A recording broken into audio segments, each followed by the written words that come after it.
এখনকার মেয়ে ছেলেদের সংসার করার জন্য কোনো ধৈর্য নাই, একটুতে একটু কিছু হলে ডিভোর্সের পথ বেছে নেয়।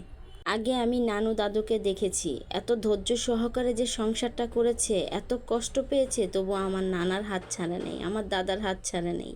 এত সুন্দর করে সংসারটা করে গেছে মৃত্যুর আগ পর্যন্ত, তা দেখে চোখটা জোড়ায়া যায় আসলেই।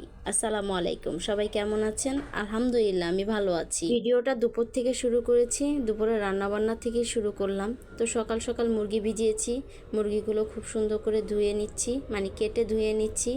ধোয়া পাকলা হয়ে মুরগিটা রান্না চড়া দিব। আসলে এই জেনারেশনের ছেলে মেয়েদের একটুও ধৈর্য নাই।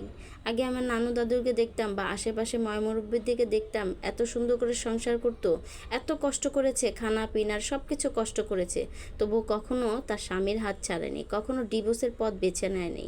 আর এখনকার জেনারেশনের ছেলে মেয়েদের একটুতে একটু কিছু হইলেই ডিভোর্স, আরেকটা বিয়ে করবে, নাহলে পরকীয়া করবে, না হলে আরেকটা ছেলের সাথে ভেগে যাবে, না একটা মেয়ের সাথে ভেগে যাবে। আসলে ছেলে মেয়েদের এরকমই দেখতে দেখতে এখন এই জেনারেশনটা মানে এতটাই খারাপ পর্যায়ে চলে গেছে, কি বলবো।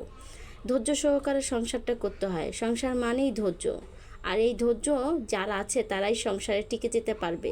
যাই হোক, কথা বলতে বলতে এখানে তো রান্নাটাও চড়াইয়া দিলাম।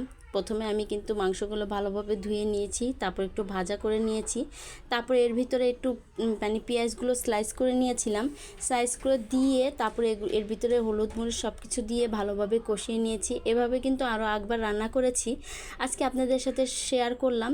এভাবে রান্না করলে কিন্তু ভালো লাগে, পেঁয়াজটা যখন গলে যায় ঝোলটা কিন্তু দারুণ মজা লাগে। আর আজকে মুরগির মাংস রান্না করলাম পেঁপে দিয়ে, আর পেঁপেগুলো খুব বড় বড় করে রেখেছি যেন এক পিস খেলেই মনটা ভরে, এজন্য পেঁপেগুলো বড় বড় রেখেছি। আর কষানোর ভিতরে দিয়ে দিয়েছি। পেঁপেগুলো কিন্তু আসলে অনেক টাটকা ছিল, তাই ভাবলাম যে আজকে মাংসটা দিয়েই পেঁপেটা রান্না করি।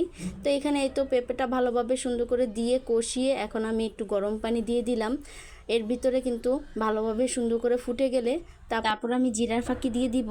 আর এই তো এখন আমি ঢাকনা দিয়ে ঢেকে সিদ্ধ হতে দিয়ে দিব। আর এর ফাঁকে দিয়ে আমি ঘরটাও গুছিয়ে নিয়েছি। ঘরটা আগোছালো থাকলে মানে কেমন জানি লাগে, মনে হচ্ছে কোনো কাজই সারা নেই। তো আমি রান্নাটা চড়া দিয়েই ঘরটা তাড়াতাড়ি করে গুছিয়ে নিলাম।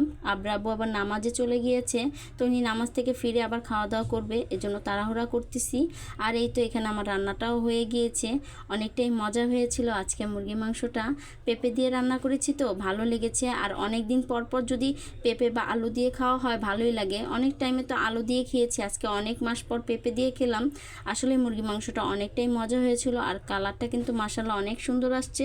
তো আব্বু নামাজ পড়ে চলে আসছে, আমরা নামাজ কালাম পড়ে দুজন একসাথে খাওয়া দাওয়া করতে বসলাম। এটাই হলো আমাদের ভালোবাসা। আসসালামু আলাইকুম, ভালো থাকবেন সবাই, আমাদের জন্য সবাই দোয়া করবেন। আর ভিডিওটা কার কার কাছে কেমন লেগেছে অবশ্যই জানাবেন।